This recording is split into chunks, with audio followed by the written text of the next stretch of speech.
Hello and welcome to AKD study zone. आज की इस वीडियो में हम डिस्कस करेंगे कॉग्निटिव डेवलपमेंट थ्योरी, जो है आपकी संज्ञानात्मक विकास का सिद्धांत।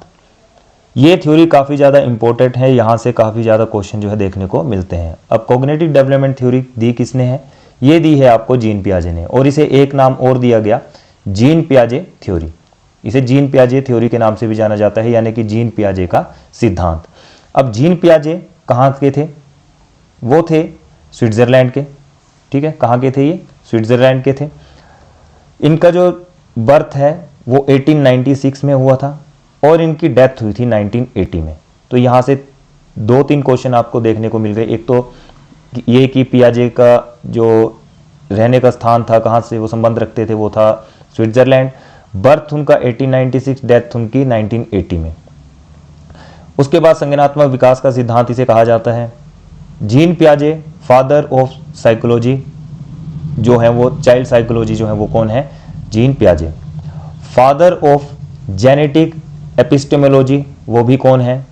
जीन पियाजे।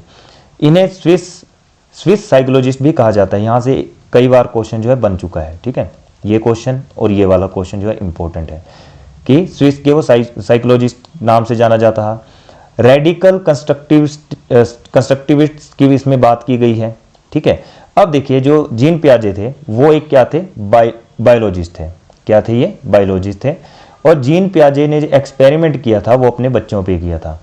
3 बच्चे थे उनके, उन पे उन्होंने क्या किया था? अपने चिल्ड्रन पे ही ये एक्सपेरिमेंट किए थे।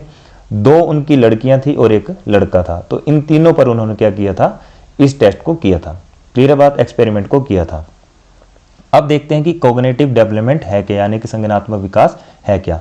जो भी मानसिक विकास के बारे में हम बात करते हैं, ठीक है, जितनी भी मानसिक विकास की बात की जाएगी वो सारी किस में आएंगी? कॉग्निटिव डेवलपमेंट में आएंगी। Ability to think, remember, reason and decision making. जितना भी हम कार्य करेंगे, याद करेंगे, सोचेंगे, उसको रीजन करेंगे, डिसीजन मेकिंग लेंगे, तो वो सारा किस में आएगा? आपका कॉग्निटिव डेवलपमेंट में आ जाएगा। ठीक है, अब देखिए आगे इन्होंने बुक्स लिखी हैं। जो बुक लिखी थी इनके द्वारा वो है जेनेटिक एपिस्टेमोलॉजी। अभी हमने ऊपर देखा फादर ऑफ जेनेटिक एपिस्टेमोलॉजी, तो बुक भी इन्होंने लिखी है genetic epistemology. Origin of intelligence of child, एक बुक ये लिखी है इन्होंने। उसके बाद एक और बुक है language and thought of child. तो ये 3 बुक्स जो है जीन पियाजे द्वारा लिखी गई हैं। क्लियर है बात? अब देखते हैं आगे इसमें क्या है। देखिए, संज्ञानात्मक विकास, ज्ञानात्मक विकास, विकासात्मक विकास। अगर ये तीनों ऑप्शन में आपको मिल जाते हैं, कहीं ना कहीं देखने को मिलते हैं जहां संज्ञानात्मक विकास है, ज्ञानात्मक विकास है, विकासात्मक विकास है, तो ये सब किससे रिलेट करते हैं? हमारे जीन पियाजे से रिलेट करेंगे। ठीक है, इन सब का किससे है रिलेशन? जीन पियाजे से। अब पियाजे ने इस थ्योरी को 4 स्टेजेस में डिवाइड किया। ठीक है, कितने स्टेजेस में? 4 स्टेजेस में डिवाइड किया। छोटे बच्चों को उन्होंने क्या कहा? Little scientist. अब लिटिल साइंटिस्ट क्यों कहा? नन्हे वैज्ञानिक क्यों कहा? क्योंकि बच्चों को जो सीखने का तरीका इसमें होता है वो बड़ों से अलग होता है। वो कुछ भी सोचेंगे, उसमें पहले विचार करेंगे, ठीक है, फिर उस कार्य को करेंगे। तो इनमें क्या है, ज़्यादा सीखने की जो है तरीका जो इनका अलग होता है बड़े लोगों से। क्लियर है बात? अब देखते हैं इसमें स्कीमा क्या है। देखिए स्कीमा क्या है? Basic building block of knowledge और थिंकिंग। जो बेसिक बिल्डिंग ब्लॉक्स हैं, जितना भी हमारा पूर्व ज्ञान है या हम जो सोचते हैं उसके बारे में कहा गया है, वो सारा किस में आ जाता है? स्कीमा में। और स्कीमा हमारे में कब से होता है? बाय बर्थ ही जो है स्कीमा देखने को मिलता है। क्लियर है बात इतनी? अब इसके बाद देखते हैं हम क्या है इसमें। लर्निंग के बारे में है। देखिए लर्निंग जो है वो 2 भागों में बांटी गई है। लर्निंग यानी कि सीखना, ये 2 पार्ट्स में डिवाइड की गई है। पहली है आपके पास यहाँ पर ऑर्गेनाइजेशन। ठीक है, ऑर्गेनाइजेशन जो है संगठन, और दूसरा है आपके पास एडॉप्शन। एक है ऑर्गेनाइजेशन, एक है एडॉप्शन। ऑर्गेनाइजेशन यानी कि संगठन, होल लाइफ हम कुछ ना कुछ जो है सीखते रहते हैं, वो किस में आ जाएगा? इस ऑर्गेनाइजेशन में आ जाएगा। क्लियर है बात? और यहाँ पर आपके पास एडॉप्शन। एडॉप्शन में क्या होगा? अनुकूलन, यानी कि खुद को पर्यावरण के अनुसार वो बच्चा जो है खुद को ढालेगा, तो किस में आएगा? वो एडॉप्शन में। अब एडॉप्शन को आगे 2 भागों में बांटा गया है। ठीक है, एडॉप्शन को भी आगे 2 भागों में बांटा गया है, तो उसको देखते हैं। अब एडॉप्शन जो है यहाँ पर बांट दिया गया एसिमिलेशन और एकोमोडेशन में। एसिमिलेशन का हुआ आत्मसातीकरण, ठीक है, और यहां पर एकोमोडेशन हो गया समायोजन। अब बात करेंगे हम एसिमिलेशन की। एसिमिलेशन में क्या होगा, adding new information to existing knowledge. जो उसके पास नॉलेज है, ठीक है, जितना उसके पास नॉलेज है बच्चे के पास, उसी में वो एग्जिस्ट करेगा। क्लियर है बात, नई इंफॉर्मेशन में जो है उसी में ऐड कर देगा जो भी उसके पास नॉलेज है। इसमें स्कीमा क्या रहता है, स्कीमा इसमें सेम रहता है। देखिए कैसे, एग्जाम्पल अगर हम डॉग की बात करें, अब किसी बच्चे ने अपने घर के बाहर जो है वो डॉग देखा, यानी कि कुत्ता देखा होगा। अब उस कुत्ते में उसने क्या देखा कि उसकी 4 टांगे हैं। क्लियर है बात, 4 टांगे हैं, साथ में एक पूंछ भी है। हुआ क्या कि अब उस बच्चे को किसी माता पिता क्या करते हैं, उस बच्चे को किसी दूसरे स्थान पर लेके जाते हैं। वहां पर भी उसने कुछ ऐसा ही जानवर देखा जो किसी और रंग में था, ठीक है, सफेद रंग में था मान लो। तो सफेद रंग में था, उसके भी क्या है, 4 टांगे हैं। उसने देखा कि 4 टांगे हैं, एक उसमें क्या है, पूंछ है। उसने उसको क्या कहा कि ये भी कुत्ता है। यहां पर आप देख सकते हैं कि उसने क्या कहा कि ये कुत्ता है, लेकिन कुछ देर के बाद उसको किसी और जगह पर लेके गए, वहां पर उसने क्या देख लिया, कैट को देखा। ठीक है, अब उसने कैट देखी। अब कैट की भी क्या है, 4 टांगे हैं, साथ में उसको टेल है, तो उसने उसको भी क्या कह दिया कि ये भी क्या है, डॉग है। ठीक है, उसने उसको भी क्या कह दिया, डॉग है। तो यहां पर क्या है, जो उसने देखा होगा उसी के बारे में वो नॉलेज रखे, यानी कि जो स्कीमा रहेगा यहां पर सेम रहेगा। किस कंडीशन में, एसिमिलेशन की। लेकिन एकोमोडेशन में क्या है, एकोमोडेशन में थोड़ा सा अलग है, समायोजन है, modification of previous knowledge with new knowledge या फिर स्कीमा। अब जो उसको नॉलेज है उसमें वो मॉडिफाई करेगा। ठीक है, मॉडिफिकेशन कैसे करेगा, देखिए स्कीमा इसमें क्या हो जाएगा, अब चेंज हो जाएगा। अब कैट है, बच्चा क्या करेगा, कैट देखेगा। अब कैट को भी क्या है, 4 टांगे हैं, एक पूंछ है। क्लियर है बात। उसने अब देखा कि डंकी है। अब उसके पेरेंट्स उसको बताएंगे कि ये, मतलब पेरेंट्स क्या करेंगे, उसको डिफरेंस बताएंगे कि ये कैट है, ये डॉग है, ये डंकी है। तो उनमें वो अब क्या करेगा, स्कीमा यानी कि चेंजिंग उसमें लाएगा, अपने नॉलेज में वो चेंज करेगा। ठीक है, मॉडिफिकेशन करेगा अपने नॉलेज में। जो प्रीवियस नॉलेज था, जो उसको पिछला ज्ञान था, उसे पता है कि कुत्ता है, उसकी 4 टांगे हैं और एक पूंछ है। लेकिन अब जब वो थोड़ा सा और आगे उसने अपने मॉडिफाई किया अपने प्रीवियस नॉलेज को, तो उसे पता लगा कि जो 4 टांगों वाला होता है वो कुत्ता भी हो सकता है, बिल्ली भी हो सकती है, गधा भी हो सकता है, घोड़ा भी हो सकता है। ठीक है, तो ये था हमारा एसिमिलेशन और एकोमोडेशन। अब देखते हैं नेक्स्ट हमारे पास क्या है, स्टेजेस। जो 4 स्टेजेस हैं ये बहुत ज़्यादा इंपॉर्टेंट है आपकी, ये बहुत ज़्यादा इंपॉर्टेंट है, यहाँ से क्वेश्चन बनेंगे। ठीक है, 4 स्टेजेस ऑफ कॉग्निटिव डेवलपमेंट, यानी कि संज्ञानात्मक विकास की 4 अवस्थाएं। पहली है आपकी सेंसरी मोटर स्टेज, जो कि चल देखो हिंदी में इसके नाम बहुत ज़्यादा टफ हैं, इसलिए इंग्लिश में याद रखो। सेंसरी मोटर स्टेज जो है आपकी 0 से 2 साल तक चलती है। प्री ऑपरेशनल स्टेज आपकी 2 से 7 साल तक चलती है। कंक्रीट ऑपरेशनल स्टेज ये आपकी 7 से 11 साल तक होती है। और फॉर्मल ऑपरेशनल स्टेज जो है 11+ या फिर कई जगह आपको 11 से 15 तक देखने को मिलेगा। ठीक है, तो ये 11+ जो है किसमें आ जाएंगी, फॉर्मल ऑपरेशनल स्टेज में आ जाएंगी। पहली कौन सी है, सेंसरी मोटर। सेंसरी मोटर में 0 से 2 साल के बच्चे की बात है। प्री ऑपरेशनल में 2 से 7 साल के बच्चे की बात की गई है। उसी के साथ कंक्रीट में आपकी 7 से 11 साल के बच्चे की बात की गई है। और फॉर्मल ऑपरेशन स्टेज में 11 से 15 यानी कि 11 से ऊपर के बच्चों की यहाँ पर बात की गई है। क्लियर है बात। अब देखते हैं एक एक करके इन सबको। तो इसमें देखिए सेंसरी मोटर देखिए आप पहले, सॉरी यहाँ पर सेंसरी मोटर स्टेज जो है पहली की कौन सी आ गई, सेंसरी मोटर स्टेज। तो सेंसरी मोटर स्टेज में ये चलती है आपकी 0 से 2 वर्ष के बीच में। ठीक है, 0 से 2 साल में चलेगी। अब इसमें इमिटेशन, बच्चा क्या करेगा, नकल करना सीखता है, एक दूसरे की नकल करेगा। कैसे, अब बच्चा क्या करेगा, मम्मी को देखेगा, पापा को देखेगा, तो जैसे जैसे वो हैबिट्स करते हैं वैसे वैसे बच्चा भी उनको देख करके उनकी तरह नकल करना शुरू कर देगा। तो ये था हमारा फर्स्ट पॉइंट। सेकंड पॉइंट देखते हैं, ये है यूज ऑफ सेंसेस, इंद्रियों को प्रयोग करता है। इसमें जो बच्चा है वो ज़्यादा से ज़्यादा जो है किसका प्रयोग करता है, इंद्रियों का प्रयोग करना सीख चुका होता है। और इंद्रियों से ही यानी कि सेंसेस से ही वो ज़्यादातर जो है यूज करके उनसे बातचीत करता है, मतलब इशारों में वो बातें करने लग पड़ता है। उसके बाद इसमें आता है थर्ड पॉइंट कि ऑब्जेक्ट पर परमानेंस, वस्तु स्थायित्व, यानी कि यहां देख सकते हैं यह बच्चे में at the end of 2 years आना शुरू हो जाता है। जो ऑब्जेक्ट परमानेंस है, मतलब वो बच्चे क्या करेगा, उस वस्तु को पकड़ना शुरू हो जाता है। ठीक है, वो कब होगा, at the end of 2 years जो है वो इसमें बच्चे में आदत बन जाती है कि वो उन चीज़ों को पकड़ना, रखना, मतलब एक किस्म से अपने हाथों की इंद्रियों का जो है काम करना वो शुरू कर देता है। तो ये था हमारा सेंसरी मोटर। क्या क्या देखा इसमें आपने, जो मेन पॉइंट याद रखने हैं आपको वो imitation, use of senses, object permanence. Clear है बात।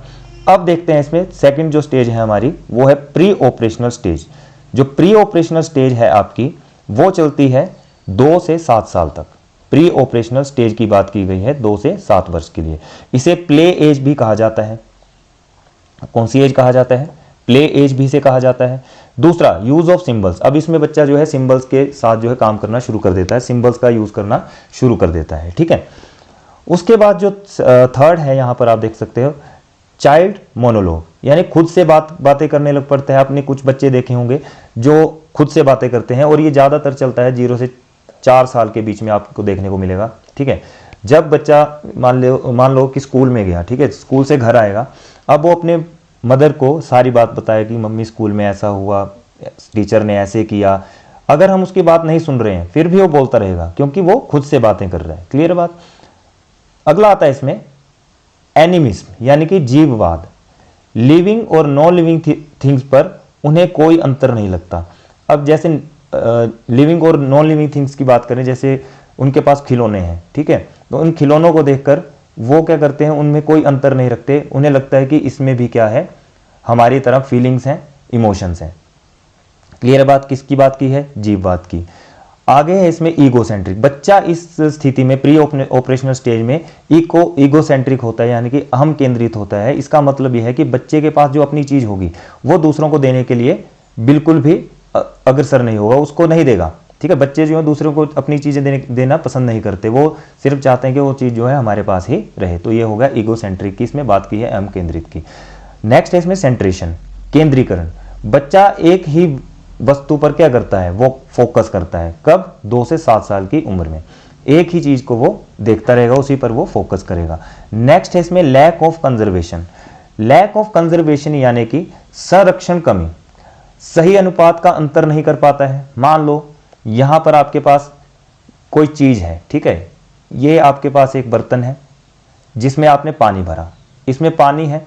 अब एक बर्तन आपने थोड़ा इस साइज का ले लिया, उसमें क्या किया, इस पानी को आपने डाल दिया, इस पानी को इसमें डाल दिया। जैसे ही पानी भरा, बच्चे से पूछा जाएगा कि किस ग्लास में जो है ज्यादा पानी है, तो बच्चा जल्दी से जवाब देगा कि इस ग्लास में जो है ज्यादा पानी है। उसे नहीं पता, क्योंकि उसने क्या देखा, साइज देखा कि पानी जो है इसमें कम था, इसमें ज्यादा हो गया।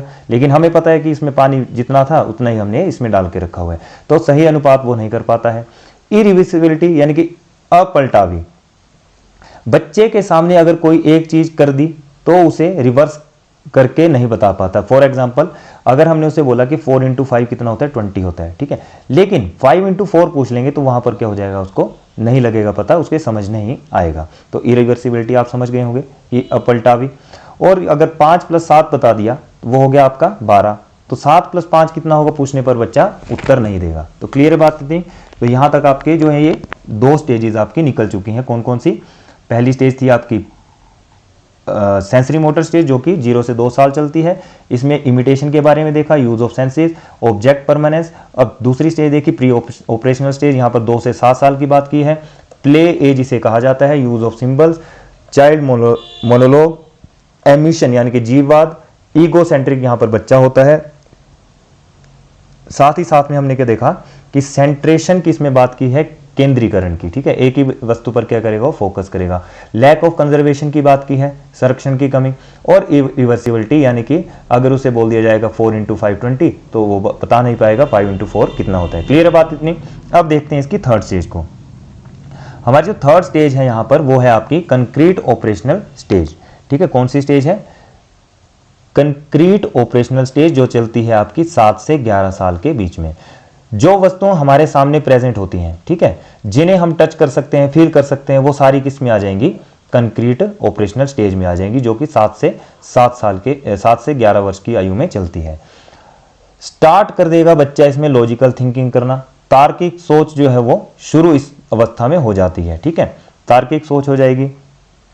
उसके बाद आप देख सकते हो यहां पर जो दूसरा है आपके पास रिवर्सिबिलिटी, इसमें पलटावी यानी कि सही अनुपात का अंतर उसे पता लग जाएगा। जैसे हम बोलेंगे 5 × 4, जैसे हमने बोला 5 × 4 तो बच्चा बता देगा कि 20 है, और हम बोलेंगे 4 × 5 तो बच्चा आपको आंसर दे देगा कि वो 20 होता है। क्लियर है बात। तो यहाँ से आप देख रहे हैं कि रिवर्सिबिलिटी, वहाँ जो पिछली स्टेज थी प्री ऑपरेशनल, तो उसमें क्या था, इरिवर्सिबिलिटी था। आप देख सकते हैं यहाँ पर प्री ऑपरेशनल में क्या था, इरिवर्सिबिलिटी था, ये देखिए, ठीक है। और यहाँ पर क्या हो गया, रिवर्सिबल हो गया। उसके बाद देखिए कंजर्वेशन, संरक्षण। संरक्षण मतलब सही अनुपात कर लेगा अंतर में, उसके आकार में, उसके भार में, उसे सारा नॉलेज जो है यहाँ पर आ जाएगा। नेक्स्ट है इसमें सेरिएशन। देखिए सेरिएशन का मतलब है श्रृंखला खंड। बच्चा सीरीज में वस्तुओं को लगाना शुरू कर देता है, कोई भी वस्तु होगी, ठीक है, उसे उसका क्रम पता लग जाएगा। जैसे पहले वो छोटी वस्तु रखेगा, फिर बड़ी रखेगा, फिर उससे बड़ी रखेगा, फिर उससे बड़ी रखेगा, ऐसे मतलब वो अपना जो है सारा काम करना शुरू कर देगा। क्लियर है बात। नेक्स्ट देखिए इसमें डिक्रीज इन ईगोसेंट्रिज्म, यानी कि डिक्रीज ईगोसेंट्रिज्म का मतलब यह है, पीछे हमने देखा ईगोसेंट्रिक था बच्चा, अब वो अपनी वस्तु को क्या करेगा, एक दूसरे के साथ शेयर करना शुरू कर देगा। क्लियर है बात। एक दूसरे के साथ वो शेयर करना वस्तुओं को शुरू कर देगा। नेक्स्ट है इसमें क्लासिफिकेशन, ठीक है। क्लासिफिकेशन यानी कि वर्गीकरण। सेम टाइप की चीजों को अलग करना सीख जाएगा। जो सेम टाइप की चीजें होंगी उसे वो क्या करेगा, अलग अलग करना सीख जाएगा इस अवस्था में। तो ये थी हमारी कौन सी, जो थर्ड थी कंक्रीट ऑपरेशनल स्टेज। नेक्स्ट है हमारी फोर्थ, जो है फॉर्मल ऑपरेशनल स्टेज। यहां से देखते हैं ये आपकी चलती है 11+ की एज में, यानी कि 11 से 15 की भी अगर आपके पास दिया होगा तो वो कौन सी स्टेज है, फॉर्मल ऑपरेशनल स्टेज है। क्लियर बात। अब यहां पर देख सकते हैं हाइपोथेटिकल, यानी कि काल्पनिक। काल्पनिक का मतलब यहां पर यह है कि मैथमेटिकल रीजनिंग, यहां पर जो है वो बच्चा शब्द फॉर्मल, जो यहां पर जो शब्द है फॉर्मल ऑपरेशन स्टेज कहलाता है। कौन सा, हाइपोथेटिकल जो है काल्पनिक, इसमें मैथमेटिकल रीजनिंग जो शब्द हैं वो फॉर्मल स्टेज में आ जाते हैं। क्लियर बात। उसके बाद है सिनेरियोज रीजन। जो सिनेरियो रीजन है परिकल्पिक परिदृश्य तर्क, मतलब बच्चे को किसी चीज के बारे में इमेजिन करता है, देखकर नहीं बल्कि सोचकर इमेजिन करना शुरू कर देता है। जो भी इमेजिन करेगा वो उसे देखता नहीं है, कुछ चीजें ऐसी होती है उसने देखी नहीं होती, फिर भी उसके बारे में वो सोचने शुरू कर देता है इमेजिन करते हुए, ठीक है। डाइवर्जेंट थिंकिंग, किसी भी प्रश्न को बच्चा अलग अलग तरीके से पूछना शुरू कर देगा। अब जैसे कई बार बच्चे क्लासेस में भी क्या करते हैं, उन्हें कोई टॉपिक अगर अच्छा लगता है तो उसके बारे में वो ज्यादा से ज्यादा जानने के लिए कोशिश करते हैं, और उसी के अकॉर्डिंग वो क्वेश्चन जो है और डीपली जो है टीचर से पूछ लेते हैं, ठीक है। एब्स्ट्रैक्ट थॉट, यानी कि अमूर्त विचार यहां पर बच्चे में पैदा हो जाते हैं। तो ये थी हमारी थ्योरी, जिसे नाम दिया गया है पियाजे की थ्योरी, या फिर बोल सकते हैं कॉग्निटिव डेवलपमेंट थ्योरी, संज्ञानात्मक विकास का सिद्धांत। अगर ये वीडियो आपको अच्छी लगी हो प्लीज लाइक शेयर कमेंट जरूर करें, अपने फ्रेंड्स के साथ ज्यादा से ज्यादा शेयर करें। थैंक्स फॉर वॉचिंग, मिलते हैं नेक्स्ट वीडियो में।